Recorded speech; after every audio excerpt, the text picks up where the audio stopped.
Here I am back with another episode of mistakes I see investors make that nobody talks about.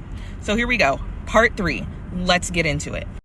So a huge mistake I see new investors make when they are getting into real estate is that they go for the cheapest possible insurance they can find.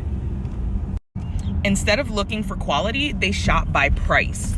And they'll do things like not research the insurance company they're going with or the coverage they're getting. Let me give you an example. Let's say your insurance agent asks you, do you want to insure your property for replacement cost or value cost? Most people will say, which one is cheaper?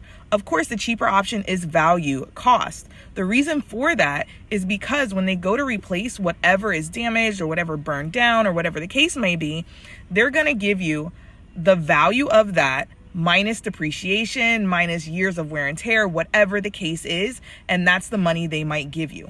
To explain this a little further, an example might be, let's say there's something happens to your roof during a storm. The replacement cost of that roof might be $25,000.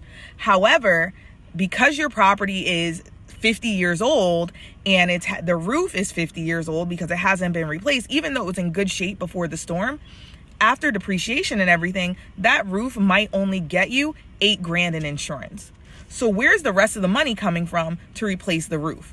Now, don't get me wrong. Of course, you should have things like reserves and money put aside to replace things like this. But what are you paying for insurance for if it's not going to do what it's supposed to do? If you had gotten the cost of replacement instead, that whole $25,000 would have came from insurance, and it probably would have only been a $5 a month difference. So do yourself a favor, talk to the agent, ask the right questions, get knowledgeable about what you need, and pay for good insurance.